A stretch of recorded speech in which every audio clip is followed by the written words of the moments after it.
Assalamualaikum warahmatullahi wabarakatuh. Saudara saya sekalian, apa khabar semua? Saya mengharapkan dan saya mendoakan anda semua dalam keadaan sihat walafiat, dan saya tahu sebagian besar daripada anda menunggu topik pada malam ini sebab ada yang ada kidney problem, ada yang memang secara tidak langsung dah pernah masuk hospital pun disebabkan oleh potasium anda haru biru, jadinya sehingga dia jatuh terlalu rendah, sehingga you tak boleh bernafas dan sebagainya. Nanti saya cerita. Kali ini saya menceritakan satu mineral atau setengah orang kata dia electrolyte yang ada dalam badan kita yang paling mustahak sebenarnya.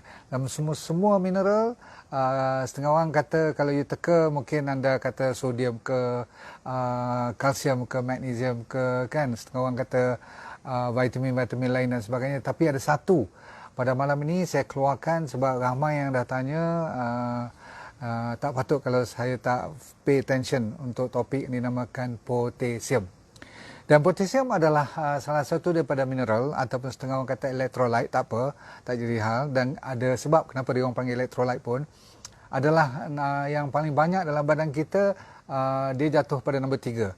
Nombor 1 tetap kalsium, nombor 2 fosforus, ini ada kaitan dengan tulang, dengan muscle dan sebagainya. Tapi potasium dari segi fungsinya amatlah mustahak. In fact, some doctors mengatakan atau scientists mengatakan is the most important one. Okay, so anda kena perlu tengok dan dengar, dan kalau boleh share. Tolong tekan awal-awal lagi bagi mereka yang belum kena pun kena belajar. Okay, baik. Kita dah doakan bagi mereka yang sakit pun supaya mereka cepat sembuh. Okay, make sure. Right. So kita mulakan. Bismillahirrahmanirrahim. Ramai-ramai daripada kita, lelaki ambil lebih kurang 3,000 mg dan perempuan 2,000 mg. Yang sepatutnya kita ambil sehari harusnya lebih kurang antara 3,500 hingga 4,700 mg. Lebih kurang 4.7 gram sehari. Jadi ramai-ramai daripada kita sebenarnya secara tidak langsung sentiasa on the lower border. Kalau you check potasium kita jarang-jarang kita tinggi. Nanti saya juga cerita apa jadi kalau terlalu tinggi over pula. Tapi disebabkan lebih ramai, majoritinya rendah, maka kita pay attention kepada yang rendah dulu. Dan saya juga tolong coverkan bagi mereka yang ada kidney problem, yang nak kena dialisis atau stage 4, ataupun doktor kata dah teruk sangat kidney you pun you kena dengar juga, sebab you yang paling risau sangat, betul tak? Yang sepatutnya dalam badan kita, kenapa potasium ni mustahak? Sebab dia dikenali dengan orang panggil apa, macam bateri. Maksudnya dia bagi charge semua sel-sel kita. Potasium ni kalau mencukupi, jadi sel kita tu cukup bateri. You pernah tengok kan kalau macam kita punya handphone kan, kalau dia dah rendah, betul tak, dah habis nak merah tu, you cepat-cepat nak pergi charge, betul tak? Kalau tak charge dia nanti malap terus, lepas tu dia matilah kan. Jadi dalam sel kita pun macam tu juga. So kita kena charge selalu supaya dia dalam keadaan yang at least 50 to 70% baru kita confident bila kita pakai handphone tu. Sama juga dalam sel kita pun ada, dan fungsinya lebih kepada untuk dia charge sel kita, dia charge kita punya muscle supaya dia boleh contraction dengan relax semua tu, dan nerve kita, saraf-saraf kita, air dalam badan kita nak balance tak balance, nak bengkak kaki atau tidak, dan ujung-ujung sekali sama ada kita bertenaga atau tidak. Sebab itulah tiba masanya you sekarang pay attention kepada beberapa, hampir 10 ke 11 yang saya nak bagi. Apakah gejala-gejala ataupun tanda-tanda ataupun sign and symptoms yang you akan complain ataupun you sendiri akan perasan. Terutama sekali kalau selalu sangat, orang putih kata weak and fatigue. Maksudnya you rasa lemah dan you rasa letih lesu. You tak tahu sebab, especially kalau orang yang tak pernah kena dan tak pernah check you punya blood, tengok-tengok you letih lesu tak ada sebab. Mungkin you ada masalah lain lah, makanan ataupun stres dan sebagainya, tapi you seolah macam berjalan masuk dalam air. Tahu tak, you macam tengah redah dalam air, jalan pun tak lepas, macam ada beg berat kat belakang saja. Jadi lama kelamaan sampai you tak boleh bergerak pun ada. You pernah dengar orang sampai masuk hospital kan? Inilah dia. Satu, lemah, letih, lesu dan tak bermaya. You rasa macam you tak cukup sugar langsung dalam badan you, tak ada energi langsung, dan seolah makan apa pun tak masuk lagi dah. Satu. Nombor 2, you punya proses pencernaan dalam badan you, kalau potasium ni terlalu rendah, tak cukup, tak cukup 3,500. Julat kalau you tengok you punya result you, dia harusnya antara 3.6 to 5.5 millimole per liter. Kalau you tengok dalam bracket, dalam you punya potassium punya result tu, kalau dia luar daripada ruang yang sama tu, maksudnya on the low side, be very careful. On the high side pun, very careful. Tapi saya kata ramai yang lebih on the lower side. So, kita kena ambil satu hari lebih kurang berapa? Saya kata 3,500 hingga 4,700 mg. So, saya akan beritahu macam mana caranya. Tapi kalau tak cukup, you akan bermasalah, ada kembung perut, ada masalah constipation, ada masalah GIT, gastrointestinal tract you pun menjadi masalah. Banyak sangat masalah constipation. Setengah orang tu sampai ada muntah dan ada diarrhea pun. Okey, dan setengah tu sampai ada loya. Okey. Nombor 3, you masalah yang lebih teruk iaitu jantung pula. Disebabkan jantung juga adalah muscle, apa saja yang mainannya dengan otot, especially jantung kita kan otot yang paling kuat juga, maka dia juga mengganggu otot jantung. Bila dia mengganggu otot jantung, you faham lah kan? Daripada you dapat katakan 70 beats per minute, you mungkin dapat sekejap 80, sekejap 90, sekejap dia turun. So you boleh dapat miss beat pun. Kadang-kadang you dapat arrhythmia. Tahu arrhythmia? Sekejap laju, sekejap pelan. Dan kadang-kadang orang putih panggil palpitation. You boleh rasa sendiri jantung you berdegup. Kita selalunya tak rasa apa-apa kan? Tak berdegup dan tak macam sekarang you dengar I punya lecture you tak rasa apa, tapi duduk diam-diam you duduk rasa jantung you berdegup. Kalau tidur terutama sekali lagi rasa kuat. You kena check what's going on. Jangan sampai kena stroke, jangan sampai jantung you jam lah pula kan, sebab dia dah boleh jadi palpitation, arrhythmia, dan seterusnya. Orang suka kena cramp pula. Tadi dah lemah, siang nak pergi kerja tak boleh, malam bila balik bawa kereta pun cramp, ada spasm, ada ketat, you rasa tak boleh bergerak kaki, macam you tak boleh langsung nak bergerak, sampaikan sakit je you punya otot-otot, terutama sekali sebelah kaki atau tangan, sehingga kan ada nombor 5-nya you ada rasa numbness, rasa kebas-kebas, rasa macam keras tangan, kaki, siku, semua joint-joint ni. Jadi bak kata orang macam you baru pergi lari maraton, dah habis you punya otot-otot tu macam dah nak kena repair balik pula, padahal you tak buat apa pun. Office worker je ataupun suri rumah tangga je, macam anda tengok saya sekarang, boleh dapat benda ni semua. Pasal apa? Potassium you dah terlalu rendah. Selalunya bawah pada 2.5, dah mula buat cerita ni lah. Lepas tu you punya pernafasan, sampai boleh sangkut, tercungap-cungap, padahal you naik tangga tak sampai satu tingkat pun dah tak boleh lepas dah. You kena berhenti dulu, macam nak kena heart problem, tapi sebenarnya you cuma tercungap-cungap, pernafasan, oksigen tak cukup. Dan ada orang sampai berhenti bernafas pun kalau tak jaga betul-betul. Pendekkan cerita, dia boleh bawa sampai maut, ya, jaga baik-baik. Sebab tu doktor cepat-cepat bagi IV. Kalau dia pergi hospital je, dia check you punya full blood count, tengok potassium out of order, dia zap dulu IV drips tu, masukkan you punya potassium. Dan 2-3 lagi, mood changes. You akan rasa you punya keadaan tu lebih murung. You tak tahu kenapa you jadi depressed. Dan ramai orang, 20% daripada yang hypokalemia, bahasa sains ni, low in potassium, boleh dapat mental disorder pun, boleh jadi sampai psikotik, dengar benda pelik-pelik, macam yalah, tahu kan orang yang dengar suara dan sebagainya. Baik-baik. Okey, brain fog, dah jadi lupa, dah tak tahu apa yang berlaku kadang-kadang, macam orang panggil mild dementia, dah lupa-lupa pula. Dan ujung-ujung sekali memang kalau you tengok kaki bengkak, muka, tangan, kadang-kadang body tu rasa macam kembang aja, faham tak? Especially belah kaki lah. Okay? So semua-semua ni penyebab utama. Ready? Kita cari sebab dia dulu. Daripada sebab ni nanti you boleh cuba cari jawapannya. Okay? Kalau tak tahu penyebabnya, macam mana kita nak settle kan? Nombor 1 ialah disebabkan tanah kita sekarang dah tak subur lagi dah. Baja-baja dia memang tak cukup dengan all this potassium. Especially potassium dah kurang. Kalau kita masuk baja pun potassium pun tak cukup juga. Maka bahan-bahan makanan kita pun tak complete walaupun you rasa you dah makan banyak. 1. Jadi diet merupakan punca utama. Nombor 2, sayur kita tak makan banyak. Kalau makan ikut diet mana pun, sayur dah jadi bukan utama. So sebab itulah antara D&D diet saya suruh berat badan kali dengan 5 minimum untuk sayur saja. Faham tak? Kalau saya 70 kilogram kali dengan 5, darab dengan 5 jadi berapa? 300 gram sayur yang 3-4 jenis untuk sekali makan. Kita makan lagi sekali, dinner sekali, lunch sekali, patutnya lebih kurang 700 gram. You makan berapa gram satu hari? Itu dah dekat nak 1 kilo dah tu. Baru boleh lepas dia punya jaminan untuk potasium yang mencukupi. Jadi sebab tu hari-hari tak cukup makan, lama-lama jadi hypo, low in potassium. Nombor 2, kalau siapa yang berpenyakit suka vomiting, orang yang pregnant dan sebagainya tu, ataupun bermasalah hormon, orang yang selalu diarrhea, orang yang nak pergi operation ataupun dah lepas operation, yang banyak hilang darah dan sebagainya, blood loss, orang yang stres, orang yang exercise sampai kan tak kenal dunia lagi dah. Macam exercise tu macam agama pula. Maksudnya they will not allow anybody to say anything. Biar body dia orang nampak sampai dah nak inilah melengkung-lengkung, badan punya sakit semua.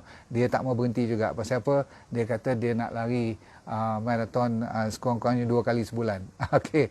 Jangan main-main. You boleh dapat low potassium. Is that clear? So jangan you heran kenapa setengah orang dia boleh jatuh atas court badminton, masa dia main futsal dia boleh kena heart arrest dan sebagainya. Pernah dengar kan cerita? Muda-muda lagi 30-an dah mula jam out. Okay? Sebab apa? Perpeluhan juga. Sweating can bring out a lot of potassium. Next, you dah stress banyak sangat dalam dunia ni, sugar pula ambil tak berhenti-henti, ambil pula ni kan energy drink. Pernah dengar ni yang banyak sugar, katanya isotonic drink dan sebagainya, semua tu banyak dengan sodium dan sugar. Okey, ingat kalau sodium tinggi sangat, kadang-kadang potasium tu tak balance. Selalunya saya nak bagi tahu pada anda sekalian, sodium dengan potasium ni dia dua beradik. Dalam sel kita, potasium patut masuk ke dalam, okey, dan sodium patut duduk kat luar. Saya ulang lagi sekali, potasium patut masuk ke dalam, sodium kat luar. Jadi kalau kita terlalu ambil banyak sangat sodium, bagus garam, tetapi kalau over dan potasium tak cukup, maka rasionya sepatutnya potasium ni 4 kali ganda sodium. Saya ulang, potasium patutnya 4 kali ganda dan sodium patut sekali ganda saja dalam badan kita. Tapi hidup moden kita ni dengan fast food, dengan burgers, sausage, hot dog dan sebagainya tu, dalam makanan-makanan fast food semua tu, dia opposite. Sodiumnya 4 kali, potasium baru sekali. That is the reason. Kalau doktor suka bagi ubat-ubat diuretics, tahu tak? Ubat dia panggil water pills. Water pill untuk keluarkan air semua ni kan, selalunya orang diabetik, orang yang penyakit jantung semua, selalu doktor bagi diuretics and all this kan. Be very careful. Your potassium is very low, yang menyebabkan sampai naik pula blood pressure, lepas tu bagi pula ubat blood pressure, turun pula balik potasium, lama-lama jadi masalah. Orang yang minum alkohol of course, dan orang yang buat keto diet. Ini pertama kali saya bagi warning kepada orang yang buat, bukan warning kata you tak boleh buat keto diet. Saya bagi warning kepada mereka yang tak biasa main dengan keto diet. Sekali tengok-tengok you jadi lemah, you jadi letih, dapat sign-sign dan simptom saya cerita tadi tu, please make sure, because some of you yang baru belajar main dengan keto diet, salah satu dia punya side effect ialah dia hilang banyak potasium. Dan dia keluarkan banyak air pada minggu pertama, kedua, masa tu very dangerous. Kalau tak jaga betul, itu yang orang kata dapat keto flu, sakit badan dan sebagainya tu, be very careful. Okay? Lain pada tu, saya serah pada you kalau nak buat juga. Okay? Saya tak halang. Yang penting you kena tahu bila buat keto diet, you boleh dapat hypokalemia, low potassium, very dangerous. Sekarang tiba masanya saya bagi peluang untuk orang yang kidney problem. Okey, supaya dengar elok, sebab selalunya you risau sangat tentang potasium tinggi ataupun rendah. Yang paling you takut tinggilah sebab doktor tak bagi. Stage 1, 2, 3, tahu kan kidney disease.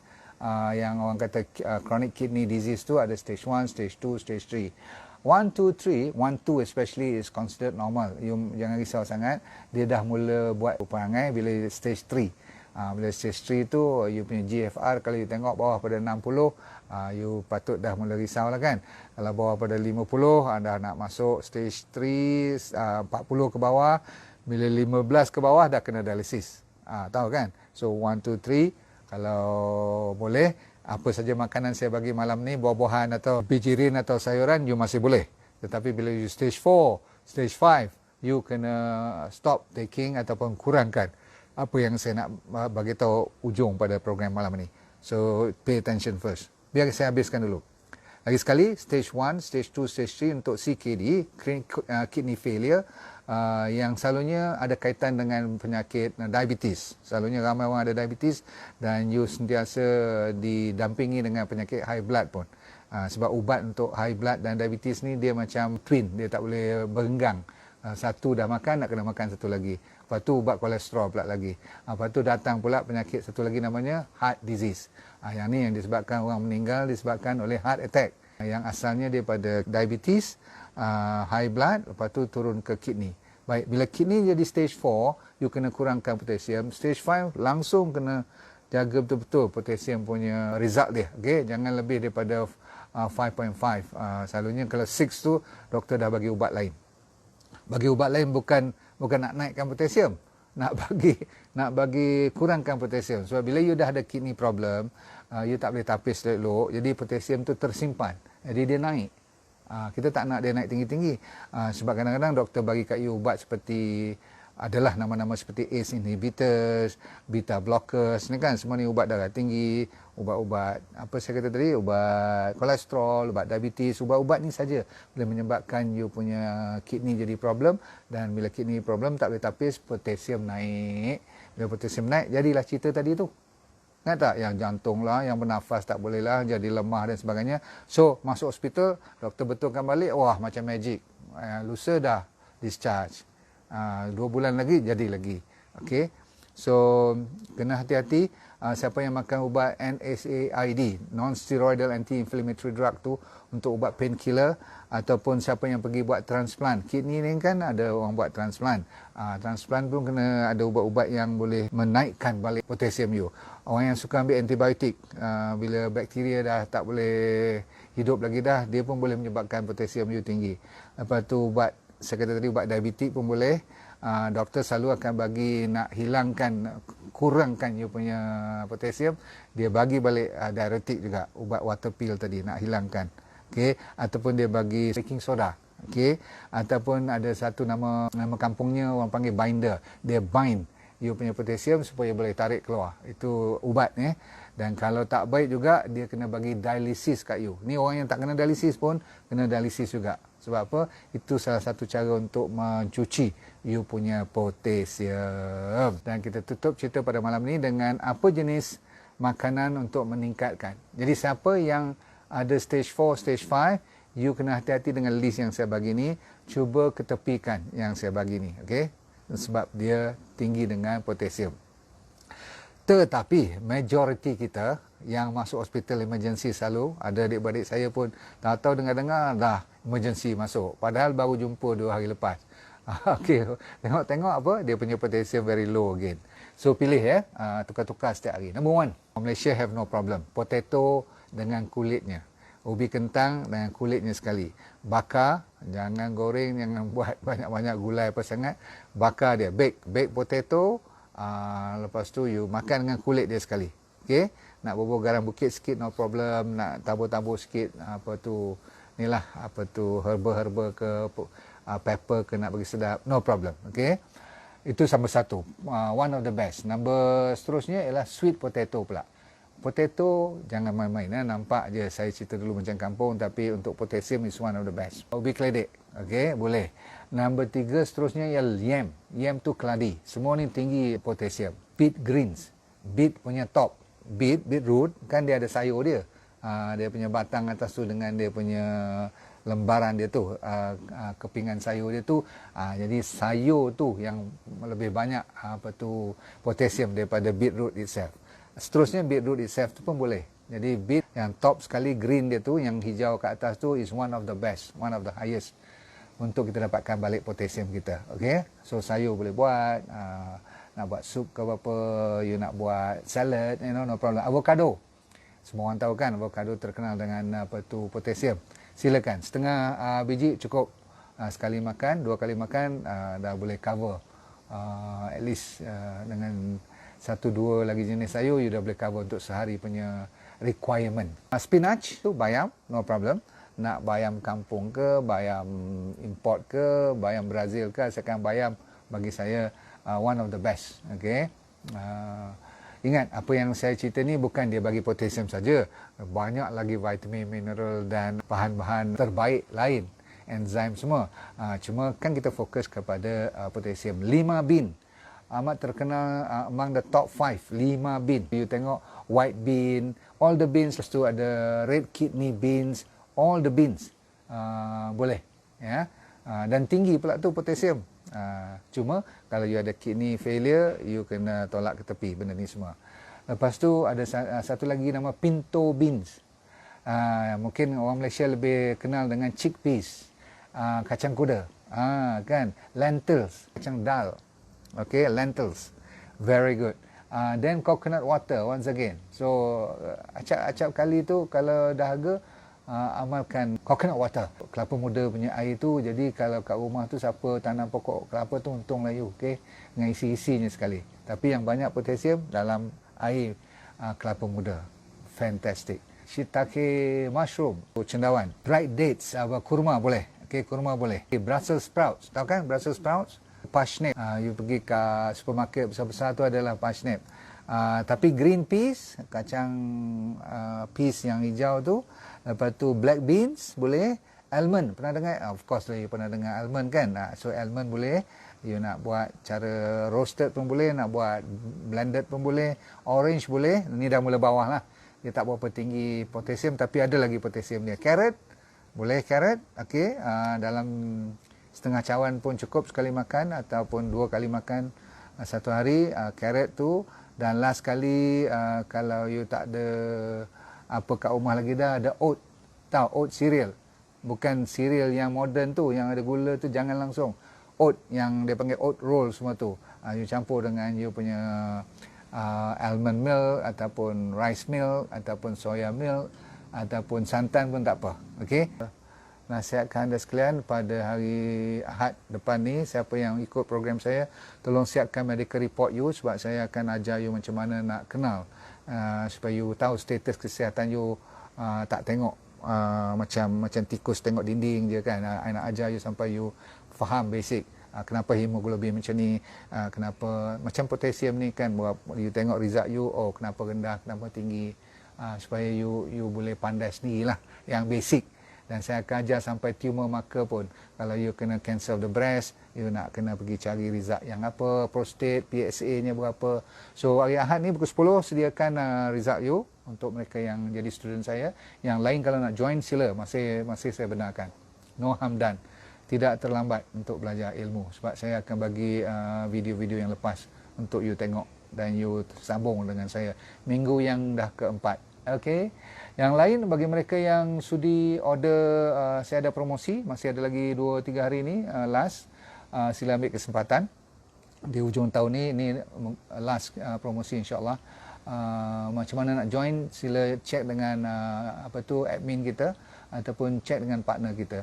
Sentiasa akan ada orang yang akan dan alhamdulillah kita tengok partner-partner kita pun dapat rezeki setiap bulan tu. Alhamdulillah, saya ucapkan tahniah dan syukur anda dapat sedikit rezeki yang kita boleh kongsi. Adalah dalam 2-3 ribu ringgit tiap-tiap bulan tu biasa. Itu basic. Okay, insyaAllah. Yang lain, siapa yang sudi nak masuk DNDA Academy tu, DND Academy tu masih terbuka luas pintunya. InsyaAllah anda sekalian saya ucapkan dan saya doakan anda semua selamat, anda dalam keadaan sihat walafiat. Siapa yang tengah sakit, banyak bersabar. Saya suka bila you respon dalam kadang-kadang kata mutiara tu daripada penulisan you, saya tahu you ada mungkin kesulitan, ada masalah, dan bahasa you cukup cantik sebenarnya. Saya hormat anda punya feeling. Tapi saya juga ingin menasihatkan anda jangan putus asa ya. Sebab setiap yang berlaku tu mesti ada sebabnya. Semua kita bertemu ni pun ada sebab. Okey. So berjaga-jaga walaupun kita dah bebas sikit ni, jangan sampai anda lupa diri pula. Assalamualaikum warahmatullahi wabarakatuh. Terima kasih banyak. Tolong share boleh tak? Masih sempat tekan share kot kan? Before you go, please share. Alright, thank you very much. Bye.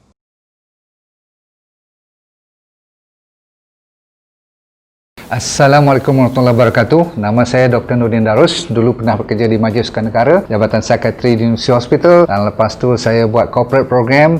Tapi Tuhan bagi rezeki kat saya untuk kena kanser pada 2001. Bukanlah seronok tetapi pengalaman. Kali kedua saya kena relapse pada 2012. Di pengalaman tu saya nak share dengan anda, kalau anda bermasalah berpenyakit ataupun sama ada dari segi fizikal ke mental, tak jadi hal, asalkan you nak merubah hidup you. Dan bagi mereka yang belum sakit pun paling mustahak untuk mempertahankan, menghindar daripada kena sakit. Tapi insyaAllah dalam program yang dinamakan D&D Well for Life 90 Day Challenge, maksudnya 90 hari punya cabaran ni untuk meningkatkan kesejahteraan dan kesihatan hidup anda. Mau tak? Okey, apa yang dia akan dapat dalam program tu, nanti kita akan ajar teknik-teknik macam mana nak menyelesaikan masalah penyakit dulu secara alami. Kita fokus kepada penyakit yang serius dulu, kanser lah, diabetes, high blood pressure, kolesterol, jantung, untuk autoimun terutama sekali, arthritis, gout, masalah hormon dan sebagainya. Yang penting ialah kalau anda bermasalah emosi pun boleh kita tolong bantu. Yang penting sekali ialah teknik tu. Kita kena bagi kat you dalam masa 90 hari ni, seminggu demi seminggu, saya semacam coach you, iaitu teknik macam 7 day living, teknik 7 prinsip macam mana orang boleh sihat walafiat sepanjang hayat. Kita kena belajar.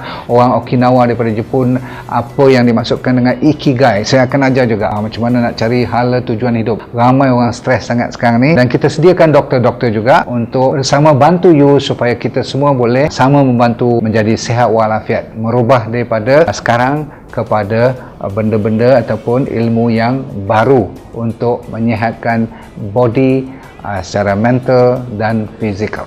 Okey,